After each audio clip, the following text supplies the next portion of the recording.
welcome to the viewers of Apna Punjab. So we are, myself and Inderjeet Singh, we are today,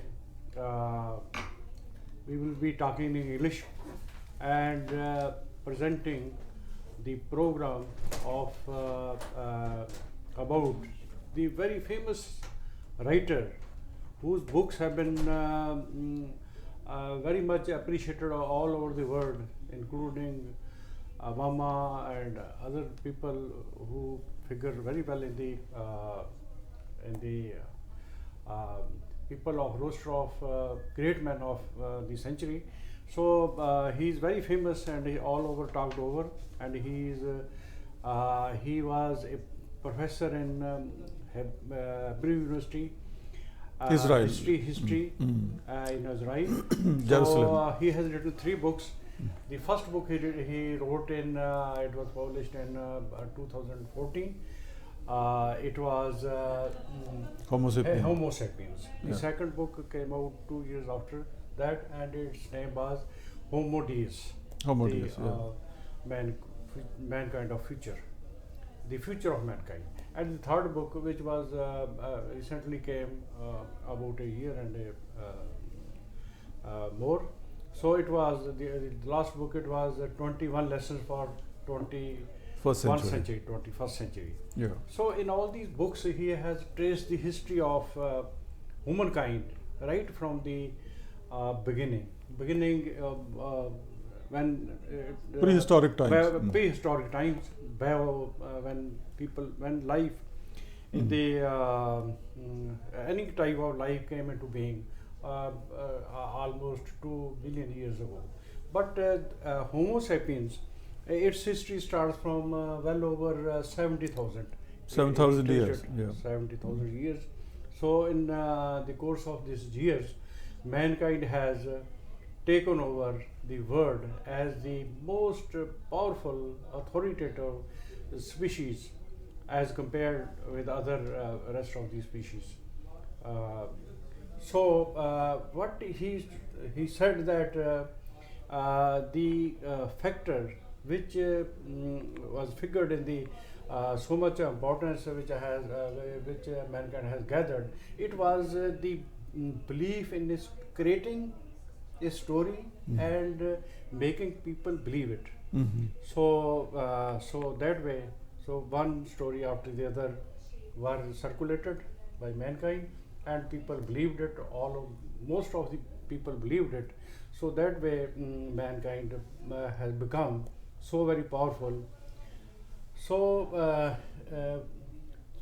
can you throw some light on how this believing in story and creating a story, how it spread, and how through it people became into good contact with each other, so that they formed a society.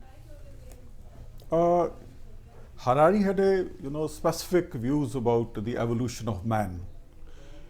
He believed that about 70,000 years ago, there was no difference between the human beings that we see today and the animals. The only distinguishing feature he could trace or he could identify was that in human beings, we have the capacity to organize and we have the flexibility in that organization. He has cited the examples of the bees. Yes. I mean, the bees and the elephants, they are known to be the best social, beings. I mean, social animals. Bees are in large number. They have capacity to organize in a better manner, but they don't have the capacity to evolve something new or reinvent if the situation changes. Like if the bee queen faces some problem, the bees in general wouldn't like to execute him, as we did in the case of the Tsar of Russia. Similarly, in the case of elephants, they can lead a very organized, intimate life. They are flexible also in their organization, but their number is very small.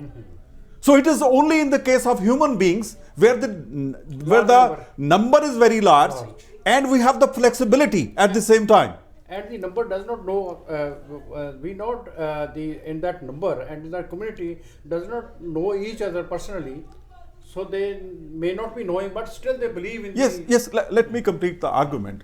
Now the question is that how they have organized. I mean, what's the basic thing they have evolved? The basic thing is their capacity to interact with large group. That is the major reason. They can interact. They have developed a language and a network, with human beings, and that's why they could.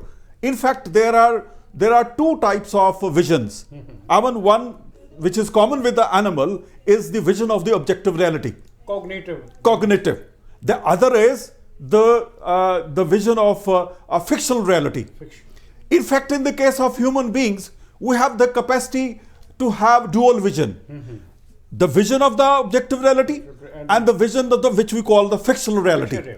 And it is on the basis of that fictional reality that human beings could create a big organization, the one we have at the international level.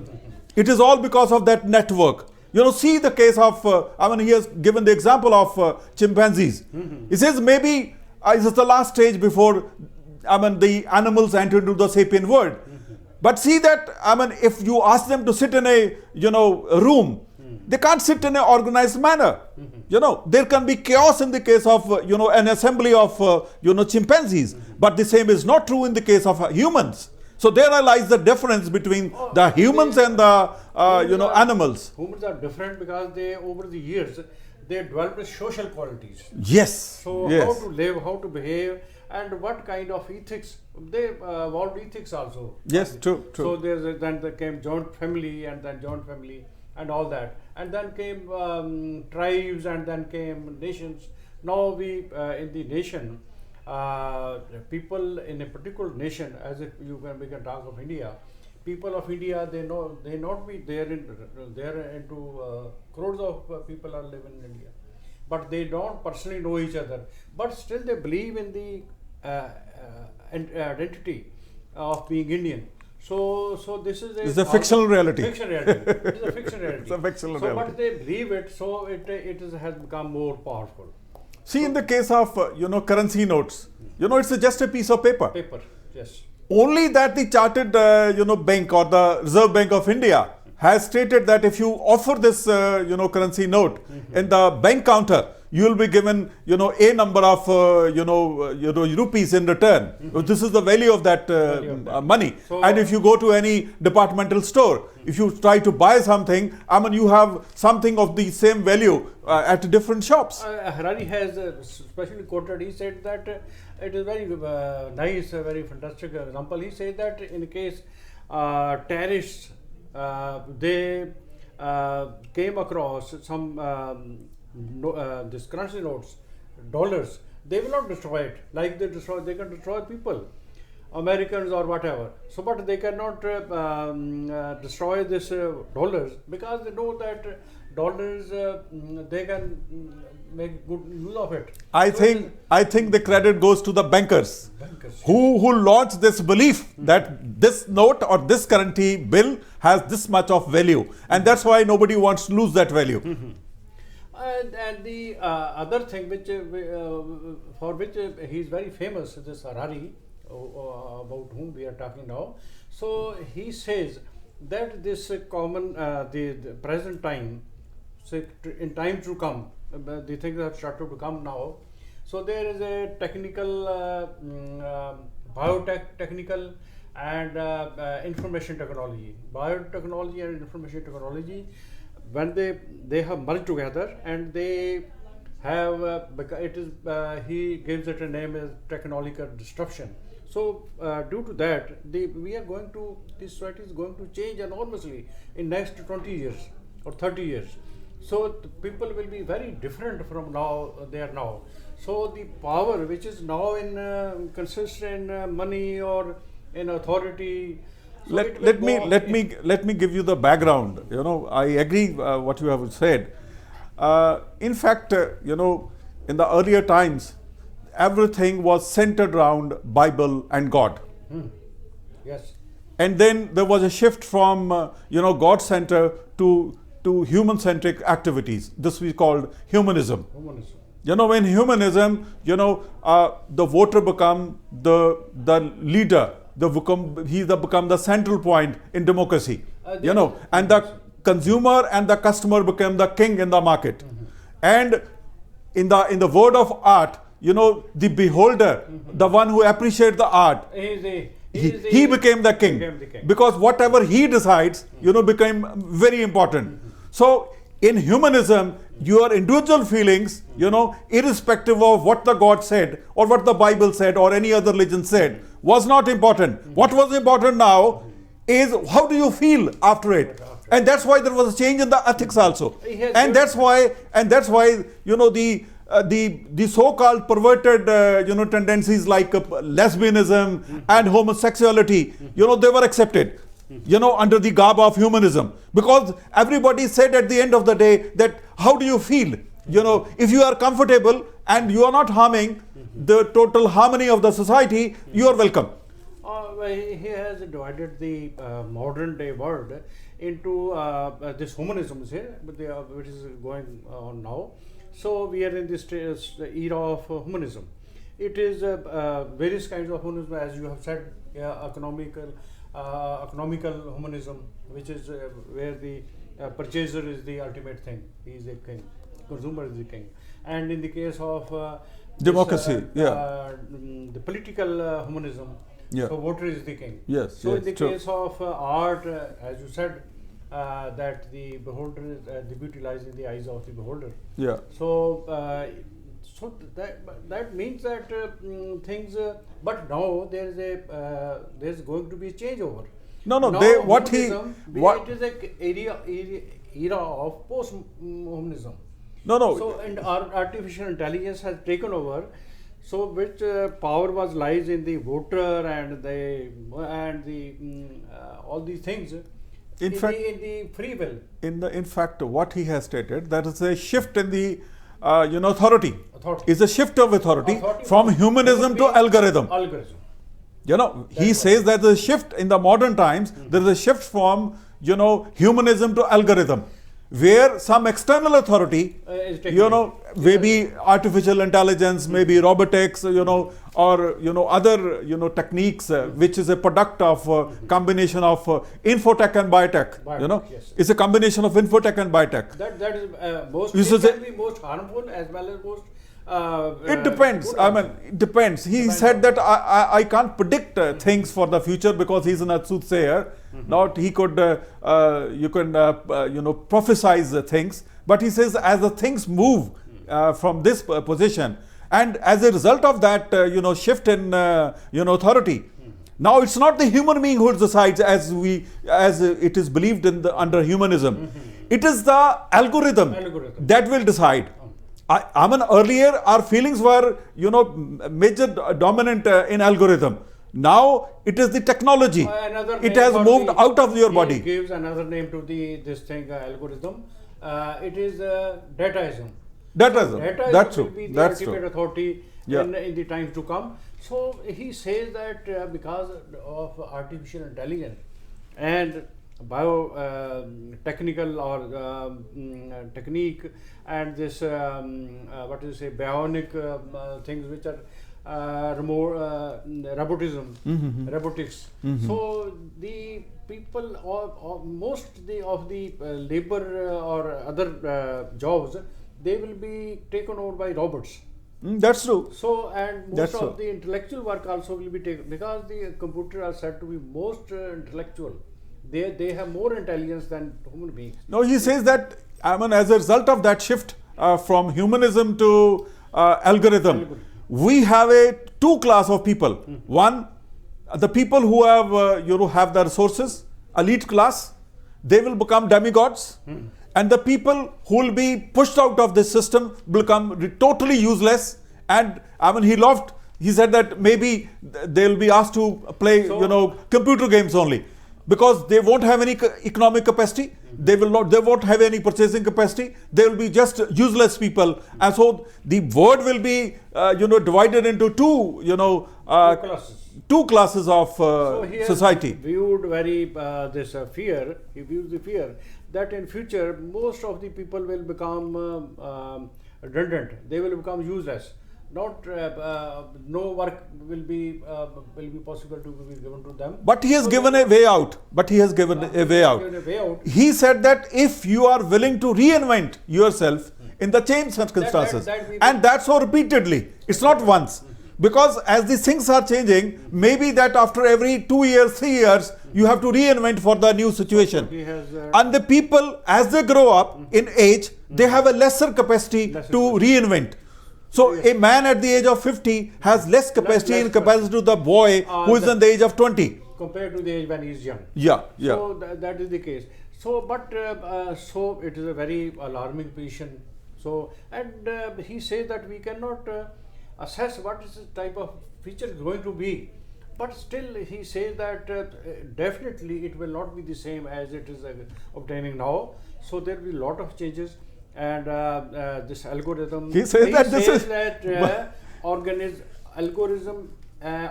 is algorithm. Yes. So algorithm will take over organism, and organism will take over as now computers are hacked. So the humans will be hacked. Human will be hacked, Yeah. and there will be new species of human being will be, which is a combination of carbon and computers or information. So he said that even this intelligence, computer will be teaching the computer. So it will not be dependent on human being to become more intelligent than human being. The computers, they will train themselves to be more powerful. I mean, that's why they say they are comparing the example with the AlphaZero.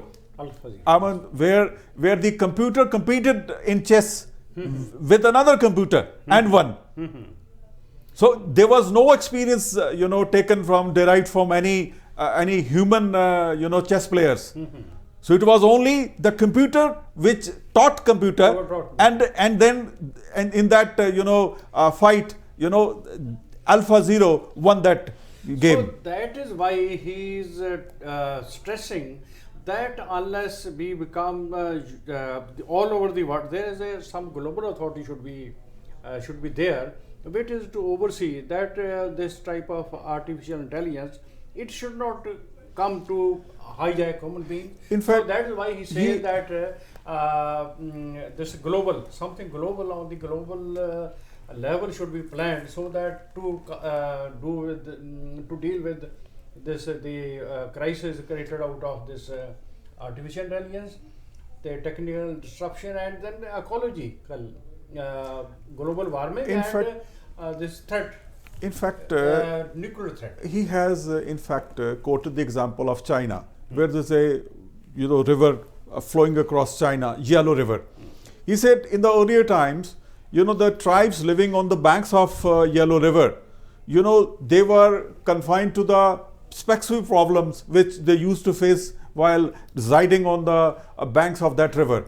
Sometimes there were the drought, sometimes there were the floods, but then one fine morning they decided that since the common factor amongst all the tribes is the Yellow River, why not sit together and plan something or own the river as such, so that we don't have any problem. And on the same line, on the same pattern of thought, he said that these days it is the cyber river, the internet technology, which is uniting the world. And in these circumstances, Harari says that if you want to control certain things which are at the global level, like there's a problem of economy, global economy, there's a problem of ecology, then he said that we must have a global government, a government at the global level. He said that we don't have any model till this time of any global government, but he said that it is the only way, because as we have seen in the case of climate agreements and the discussions, no country is taking the these decisions seriously. And that's why he said that we should have some absolute authority at the global level, which could dictate the signatory countries, so that they could follow the decisions taken in those agreements. But he does not mean that there should be a global government on the global level, but he says that the nation states can stay there, remain there as states, nation states, because a lot of advantages which are due to states, nation states. So, but there should be a common understanding. That's of true. the common threat. He doesn't say that you dissolve the nation state. He is not for the dissolution of common, nation states. Feasible also. He just says that there are certain things which you can't handle at the national level, and that's why we should have some authority who should have the absolute power and could dictate on the nation states who are the members of that organization. Like in the case of climate change. If you are into manufacturing and you are spoiling the ecology. If one country is indulging in that, of course it may progress economically, but it will be greatly harming the ecology of that country. And it's not that country which will be affected, it is the whole universe. So that's why he said that, although we may maintain with the national governments, but for finding solution to the global crisis, like in the case of ecology and economy, we should have common global platform. Common understanding and cooperation to deal with the crisis. Which is yes, exactly. So, and then he said that although this artificial intelligence, because people in different pockets of the world, in China also somewhere, and somewhere in in USA also. So there are some pockets where Silicon Valley or Bangalore or some place in China. So those places will be, or the institutions were running that, Google's, Microsoft, like that. So they will become most powerful. They will become powerful. Won't be for their own advantage. They won't be interested in discussing their different problems which they crop up from time to time. So they will be keeping it secret. So in order to be masters in their own manner. So that way, so we won't be knowing what type of country government even be knowing. even so because to ward off that danger, so there should be a common understanding, some kind of pact within the nations, so that a watch can be kept over, so that they don't go harm way.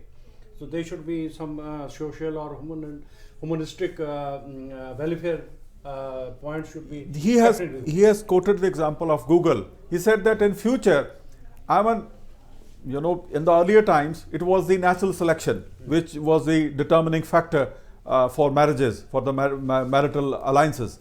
But now it is the Google which will decide for you. You may ask Google, whether I should go in for marriage with the one whom I am dating. He will decide because he has all the data. And he is not just the data of that individual, he has the data of so many individuals where they succeeded and the data of those individuals also who failed. So on the basis of their study and the analysis of the data which is available with the Google, he will advise that individual whether he should go in for marriage with that particular person or not. It will be in a great position, good position, best position to know what is going on inside the particular individual's mind. So this is very dangerous. And that's why they say that Kindle book. You are not reading the Kindle book. Now Kindle book is reading you. And also in case of because whenever you go in you move in some kind of function, or you are otherwise reading a newspaper or watching a television or whatever you are doing, so you are being always watched by some body or some other biometrics, data. They are collecting it, and so a computer has more power. Yes, Earlier true. they didn't used to have power enough. In case it is a virtual reality, in case computer amass so much power to be able to decide about everything about every person, that is also not possible. It is not imaginable that in new future. No, in fact, but it looms large, this fear. No, no. That it would one No, day he has quoted the example of KGB. He said that even KGB used to collect data on suspected, individuals and the countries. But the data which is being collected by, Google and other, international, data providing platforms is so huge that no human can analyze that. So it is the machine that analyze that data. Even now at this stage, even machines are not in a position to have amassed so much data. But in future, there is an indication that in future it might be so powerful as to keep an eye on it. So whatever he is raising, the most this alarm is that individual, there will be no willpower, individual willpower.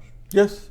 There, of course, that's also a fiction. Fiction. It's so, a fiction. We say that it is myself, but it will be somebody else. Even my habits, my thinking, and all the processes and my feelings even can be changed. It's only biochemicals, nothing else. What helps a human being to take a decision? It is the biochemicals which is released in the body. So earlier it used to be thought that mind is something separate. No. It is not. It is. There is nothing sublime or divine about human body, human mind. Distance between mind and brain, it has bridged, and almost it is going to be going to be thought and proved that mind is just a process of brain. That's there are true. different kind of sensations, and they add up and to become. But he is scared about the future in the sense that he is of the view that there are chances that the countries or the nation states may move from democracy to the fascism, because anybody who has the maximum data is going to rule. So that's why he suggested that if you want that the nation states to survive and have the democratic setup, the best course is that the world data should be distributed amongst the nations, and there should be one authority, which collects it and then starts dictating, because that will lead to fascism and totalitarianism.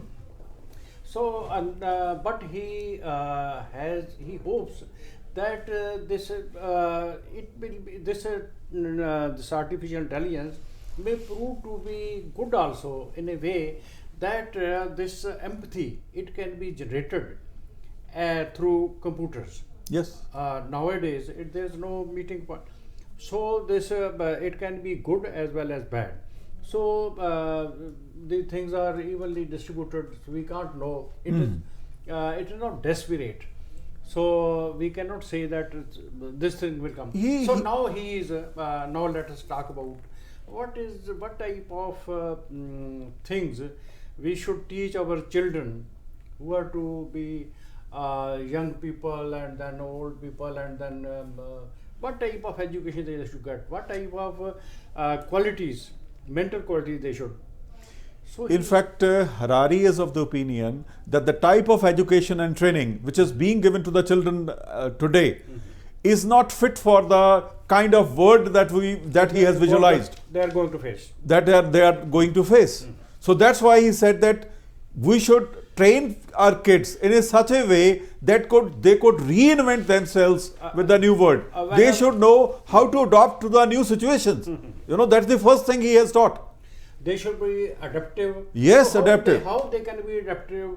One thing is that they should let go. Now the thing is that we whatever we acquire, our any habit, any thinking, so we don't normally, it goes with us up to the last age. We become very possessive, very possessive. Yes. But it should be, there should be a policy of let go.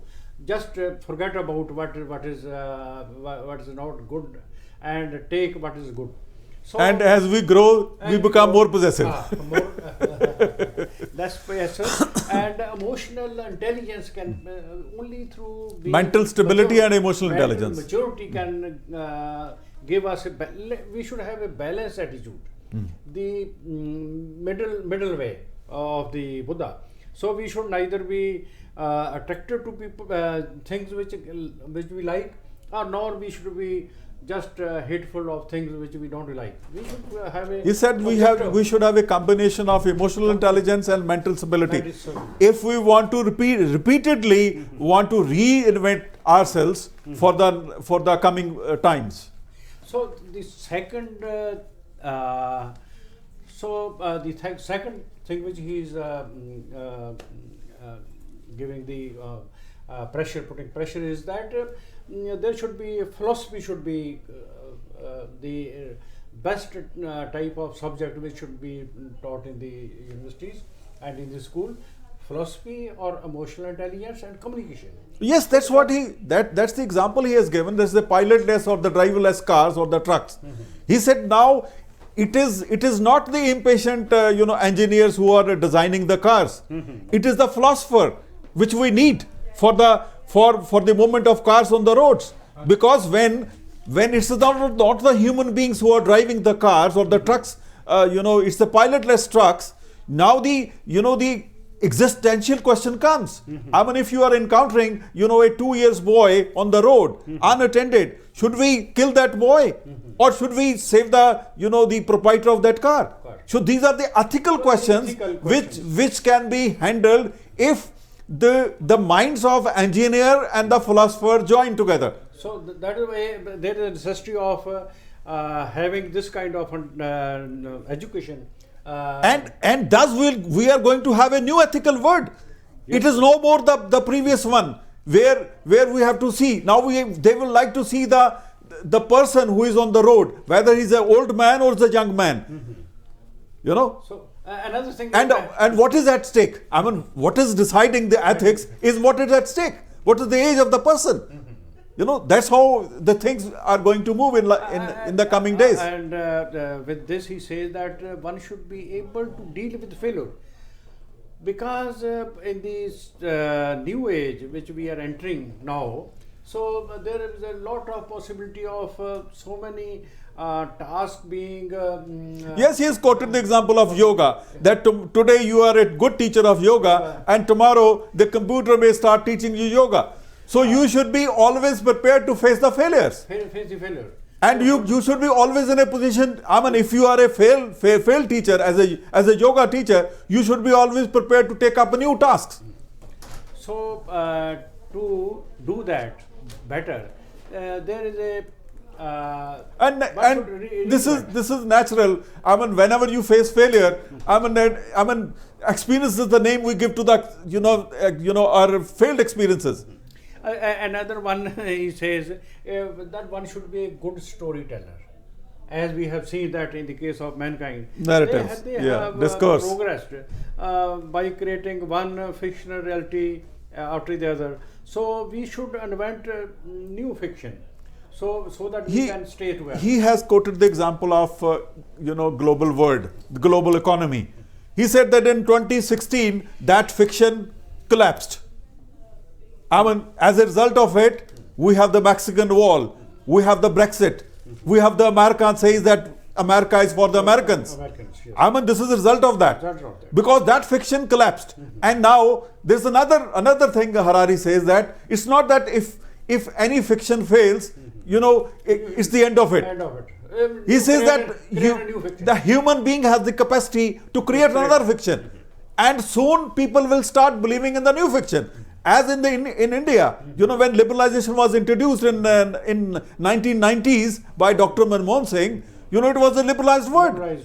As against the mixed economy we had, since independence. Yes. So it was a new fiction given, and people started in the liberalized economy. So much depends upon the new fiction given and how beautifully the new fiction replaces the old. This is a good example. This is how we can, because unless we adapt ourselves to the changing circumstances in the world around us and in the own country, so unless we take cognizance into cognizance that we cannot do anything. Another thing he says that one should try to know himself, to be able to be adaptive to and able to reinvent himself time and again. So one should be able to understand what he is inward. He should be aware of what is going on inside him. So In for fact- that he says, although he says that one should do meditation, Vipassana. or one should vipassana, or one should go mountaineering and other places, sports. In fact, he has tried to explain this point of alienation. He said that I'm not stating in the context of a Marxist theory of alienation. He said that in fact man has alienated from his own feelings and body, both ways. So this is the first crisis with a human being, that in the last 100 years we do not know what is going inside. We do not know my own feelings. The word is too much with me. So As William Wordsworth said. As you say that everybody is with the computer and busy with the internet, with his phone, so nobody has the time to converse with his wife or with the children. Children don't have any time to converse. That's why the Greeks said, know thyself. Know thyself. That's the reason. That is the reason, that because we have become outsiders from ourselves also. We don't know we have not been able to join our own self, inner self. That's the reason that Oriental philosophy, is dominating now, because the Western philosophy failed there. I mean, ultimately it's the Shanti, which, T.S. Eliot in his poem said, Wasteland, Shanti. Western philosophy is objective reality philosophy. So our is inner reality, which is we start with this that know yourself. I mean, that's the first step. And I think he has made a distinction between religion and spirituality. He says that spiritual is what is needed, not religion. Religion is for giving answers, but spirituality is asking questions. If you ask questions, so then you know more and more, you enter yourself and you know more and more about yourself. So that is why, so it is most enlivening. It enlightens us spiritually. So yes, I mean, in spirituality, we always trying to know why we have come to the world. What is the purpose of coming to this world? Where I am going from this world? I mean, this is a part of spirituality. But in the case of religion, you are given certain, dictates. You can call them answers. This is the way you should do. I mean, it depends upon the religion you follow. And about nationalism, he says that although nationalism is very best, it has given more benefit to the society during the 20th century, and now it is most best system so far invented. But he says that it has the danger of being converted into fascism. He says, fascism. Yes, if we say that our state is good, that is good. In case we say it is supreme and exclusive, then it is bad. So there is a very not much distinct step is very clear. This is a ultra nationalism, Zionism, and moving to fascism. These are the stages. Your nation is the ultimate thing, and there's no other. It is supreme. No other nation can be as good as you. Exclusiveness. Exclusiveness for the state. Gives rise to that. Yeah. And another thing is that we are having there's a question or crisis of human beings having no free will. True. So there's because this free will, whatever we call free will, is not your will. It will be the will created by the taste created by the intelligence, and by what is known about us by the computer algorithm, and how it is behaving us, telling us what to purchase, what to buy, what to put on as a dress, what kind of Amazon will better assess our choice of books than yourself. So another thing he says that books should be there, reading should be there. Yes. One should read, try to read. And as much as good material. Good materials. One should be selective in his reading. Yeah. But there's no go without reading. Yeah. So reading input is very necessary. So we see that nowadays. Sometimes I think as if he is advising the Punjabi community because they are not into reading. So when I into drinking, not reading. I think this lesson the Punjabi community should especially understand that this is the time they should open the books now and read and understand the word. Because when we read, we just have a chance to see ourselves from outside. True, so true. It throws a light on us, what is inner us, from the outside. So otherwise, sometimes when we don't read, when we don't listen to good people and are not in the company of good people, so you come to have a ambiguous idea about your own importance. Yourself is you give more importance to yourself. That way you just cannot be a good member of the society. Another thing he says that this the most quality which is going to be aimed at should be empathy, empathy and this humility. So humility is the quality which we have lost. And it should, because of different differences of opinions, ideologies, or material conditions. So people don't come to have less affinity with other people. So it is a great need to have more this humility, because humility comes from understanding. Unless you understand the whole reality about yourself, your own self, and about the others, you cannot be humble. So humbleness is a quality which he says that we should have. So these are the things which he is there is another thing he said, that the history has been unfair yes, to the unprivileged class of nations, like the backward nations or the third world countries which are underdeveloped countries. He said that even when the authority is shifted from humanism to algorithm, these nations who are not the privileged nations are going to suffer again, because history is unfair to them again. And the elite nations or the developed nations will escape that the catastrophe. So the last face to face with the type of situation where so many people will go jobless. True. In that state, so how would be possible to make all the people have something to eat, have something to money or whatever to livelihood. So it is that government should be people in power, or whatever state is in power, people in power, they should collect money from the tax, the institutions like Google or others. True. Which are holding. They have some pilot projects. Even today, they have some pilot projects. They will give money to government. So yes, true. So this type of thing should be done outside the state also. True. So otherwise, unless so that in future, if there is a shift of authority from humanism to algorithm, at least somebody should take care of the useless people.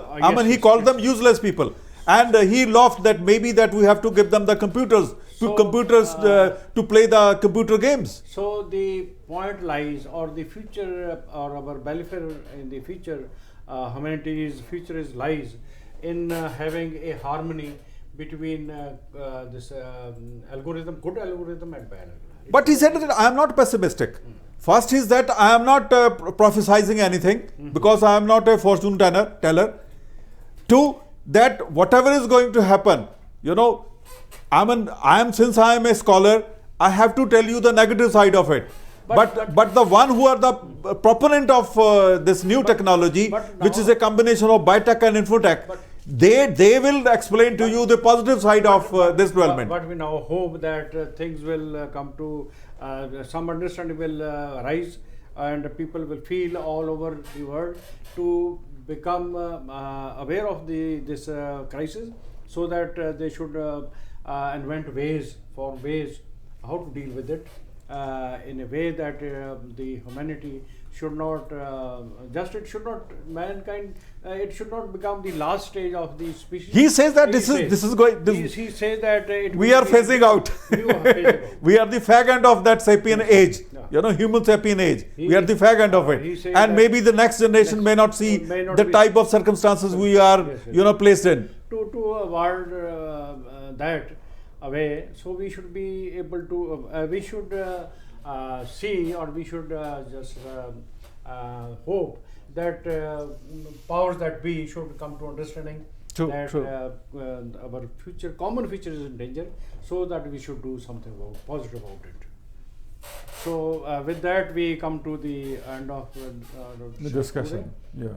So thank you very much. We will come up with another issue next time and hold lengthy discussion on that. Until then, goodbye. Goodbye.